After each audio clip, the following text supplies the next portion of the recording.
E agora o nosso tema é o seguinte, a cobertura jornalística, entre aspas, da reforma da Previdência, né? Vamos ver se a televisão, se as televisões estão nos informando direito, né? Porque vai mexer com toda a nossa vida. Eu vi a cobertura da TV Globo especialmente, porque eu vejo a TV Globo porque é o telejornal mais visto no Brasil e é o grande influenciador ainda do Brasil, né? E aí eu me deparei com a seguinte abertura da cobertura jornalística, entre aspas, da reforma da Previdência. Uma pesquisa Ibope, encomendada pela Confederação Nacional da Indústria e divulgada hoje, mostra que a maioria dos brasileiros concorda com a necessidade da reforma da Previdência. Vocês prestaram atenção? A maioria do povo brasileiro concorda com a reforma da Previdência, né? Mas o engraçado é o seguinte, aí no corpo da matéria, como a coisa passou já com essa abertura, então no teu cérebro você já registrou que a maioria é a favor da reforma da Previdência. Porém, quando eles apresentam o próprio gráfico das pessoas que estão se envolvendo com a reforma da Previdência, com essa temática, você chega aqui esse número aqui, que só 6% das pessoas é que tem amplo conhecimento sobre a proposta de reforma da Previdência. E eu desafio você, meu amigo, no seu ambiente de trabalho, aonde você estiver, se você juntar 10 pessoas e você encontrar uma que conheça amplamente a reforma da Previdência, olha, pode pagar uma empada e um chopinho para esse cara, porque ele merece. É um cara que está bem antenado. Então, a abertura da matéria, ela já foi absolutamente tendenciosa. A maior parte das pessoas, elas não conhecem chonga sobre a reforma da Previdência, né? E aí eu chamo a atenção para alguns outros aspectos nessa cobertura, gente. 40 anos atrás, nós tínhamos 14 contribuintes por idoso. Hoje nós temos 7 contribuintes por idoso. E quando os filhos e netos dos presentes aqui pensarem em se aposentar, de acordo com a demografia, serão 2,3 jovens para cada idoso. Uma característica aí da propaganda da reforma da Previdência que o ministro Paulo Guedes usa com muita eficiência é colocar números espetaculosos. Ele está fazendo a projeção para o ano de 2060. Em 2060, gente, todos os números são espetaculosos, né? Quando ele fala assim, não, nós vamos economizar tantos trilhões em 30 anos. É sempre números espetaculosos justamente para reforçar uma ideia positiva que a reforma da Previdência ela vai mudar números gigantescos, né? E a matéria é longa. Aí o interessante é o seguinte, o Jornal Nacional, ele foi passando o tempo todo gráficos que não estão na fala do ministro Guedes. E depois apresenta também, ao longo da matéria, a apresentação lá em PowerPoint lá do ministro Marinho, né, do deputado, e mais gráfico, e vai falando, Zileide Silva, e toma matéria, e estamos falando da Previdência. Seguinte, não aparece, gente, isso é um negócio incrível. Se você fosse dono de uma televisão e a tua equipe chegasse com esse tipo de cobertura jornalística, entre aspas, eu duvido que você ia manter a equipe. Sabe por quê? Porque não houve o contraditório. Não houve nenhuma pessoa, nenhum deputado, nenhuma fala na matéria que aponte alguma crítica à fala do ministro Guedes, à proposta da reforma da Previdência e por aí vai. Mas como o nosso canal aqui é um canal curioso, eu peguei aqui uma fala da deputada Jandira Fegali. Mas eu acho que a fala dela é uma fala que funcionaria muito bem no telejornal para poder fazer um contraponto e você tirar suas próprias conclusões. Como você que viu o Jornal Nacional, você não viu essa fala da deputada Jandira Fegali, eu vou colocar aqui alguns pontos aqui da fala dela para você tirar suas próprias conclusões. Vamos lá, fala, deputada. Primeiro-ministro, acho que os representantes aqui do povo brasileiro e da população brasileira precisariam, no mínimo, ficarem chocados com o que viram e ouviram hoje aqui na apresentação da equipe do governo. Se não há desconhecimento e não há má-fé, nós precisaríamos interpretar a apresentação do governo como um projeto claro de eliminação da Previdência Pública brasileira. Porque, obviamente, decretar que esse sistema está falido é uma decretação de quem ou não conhece o sistema, não conhece o histórico da Previdência Social brasileira e a construção que se fez na Constituição, ou de fato aponta para um projeto claro, aliás, está escrito na lâmina da capitalização, que é um modelo alternativo ao atual modelo brasileiro. Se ele é alternativo, ele substitui o modelo de seguridade pelo modelo de capitalização. E eu ouso afirmar aqui, como quem trabalha nesse tema há 30 anos, de que esse é um modelo absolutamente sustentável, porque ele é um modelo quadripartite. Ele não apenas tem a contribuição dos trabalhadores, dos empregadores e da União, porque a União está na Constituição como contribuidora, e ela nunca passou de 1/3, mesmo nos momentos de maior crise, nunca passou de 29% nos momentos de maior crise, mas também tributa o capital, através das contribuições sociais que são colocadas sobre o faturamento e lucro das empresas. E a substituição que é proposta é dizer para o cidadão o seguinte: nada disso mais contribui para sustentar a Seguridade Social brasileira, e agora vai você, cidadão, você sozinho, que é o que se aponta, lá para o banco, resolver sua vida. Poupar o que puder, quando puder, você e o banco. E você que se vire.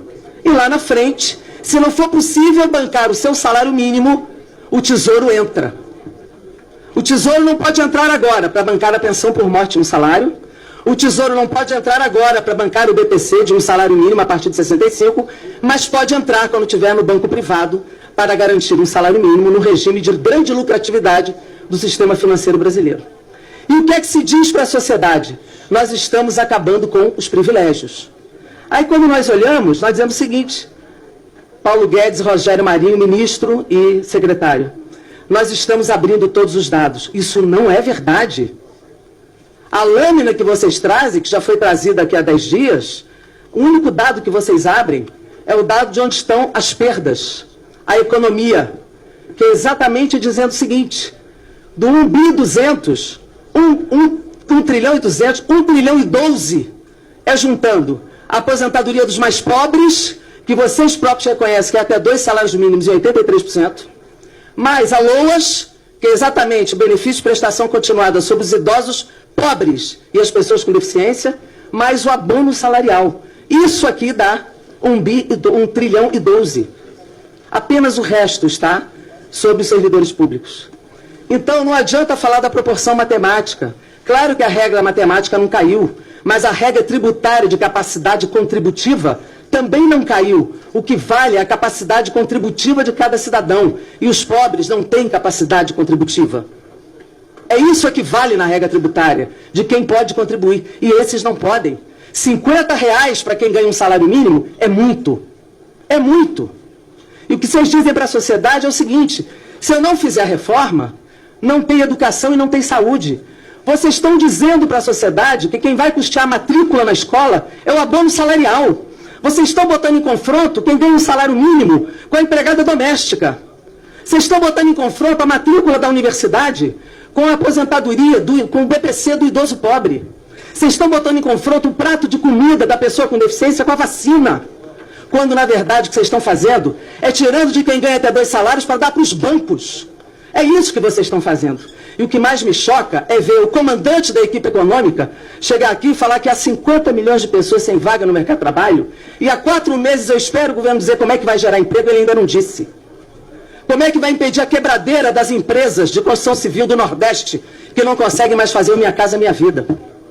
Como é que a indústria já caiu mais de novo agora, um percentual, e não há política industrial no Brasil? Por que o BNDES para de ter linha de crédito? Por que não tem mais linhas de investimento? É por causa da reforma da Previdência? Aí vem a outra pergunta. Esse 1 trilhão e 200 bilhões vai entrar para a economia, para a educação e para a saúde? Qual é o custo da transição? Esse é o dado fundamental que não chega aqui.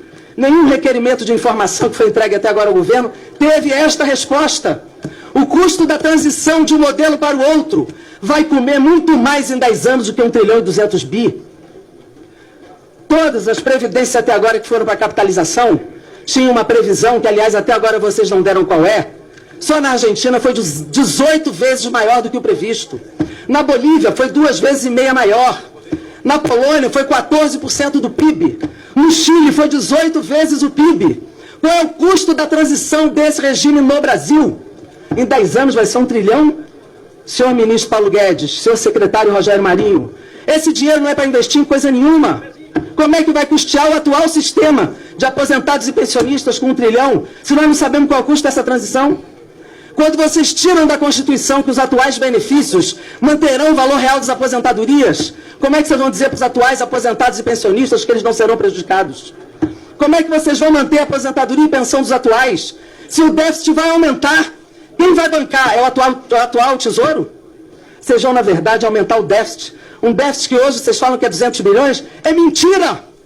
É mentira! Pegue todos os dados, o déficit hoje, ele existe, mas é de 54 bi, ministro. E nós podemos provar isto. Nós podemos provar isto. É uma mentira atrás da outra para a sociedade brasileira. Falem a verdade.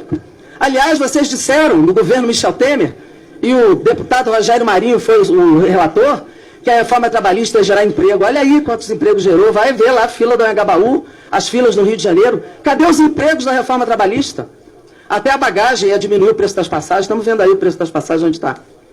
Não há, é uma mentira atrás da outra. Falem a verdade para a sociedade brasileira. Digam assim, olha, nós vamos fazer reforma porque nós queremos privatizar a Previdência. Ponto. É verdade. Aí nós vamos debater em cima da verdade. Mas mentir não dá. Que isso aqui é para salvar a economia. Qual é a quer salvar a economia? Vamos fazer a reforma tributária, nós topamos. Vamos fazer lucros e dividendos, vamos fazer imposto sobre grande fortuna, vamos fazer reforma tributária de verdade. Parem de gerar chantagem sobre os governadores. Vamos fazer a pauta federativa. Eu acho também que tem que ajudar os estados, deputado Samuel. Mas vamos fazer a pauta federativa. Tem Lecandi, tem um monte de coisa para fazer, vamos fazer. Agora, botar os governadores reféns dessa pauta? Não é verdade, não podemos fazer isso. Dizer que vai salvar a universidade se fizer a reforma da Previdência. Se fizer a reforma da Previdência, não tem nenhum impacto esse ano. Está cortando 30% das universidades brasileiras, dizendo que vai salvar. Se fizer essa reforma, não tem impacto esse ano. Então, olha, eu estou absolutamente chocada com o que eu vi aqui. É absurdo botar a culpa no seguro-desemprego e no Bolsa Família para dizer que reduziu o investimento. Gerem emprego, aumentem o lucro das empresas, botem o país para produzir, que nós resolvemos o problema da economia brasileira. Muito obrigado, presidente. Olha, a deputada Jandira Fegali, ela estuda os assuntos relacionados à Previdência desde que eu conheço a deputada, desde que eu ouvi a deputada a primeira vez, vão muitas décadas, né? E ela falou com muita emoção e muita propriedade do assunto. Por que é que os meios de comunicação não colocam uma fala dela? Eu separei a fala da deputada Jandira porque eu achei a mais exemplificativa, mas os meios de comunicação não colocam nenhum deputado que faça a crítica que você acabou de ver aí. Isso é uma forma de tratar com desrespeito e subjugar as pessoas que estão em casa assistindo televisão e tratá-las como verdadeiras idiotas.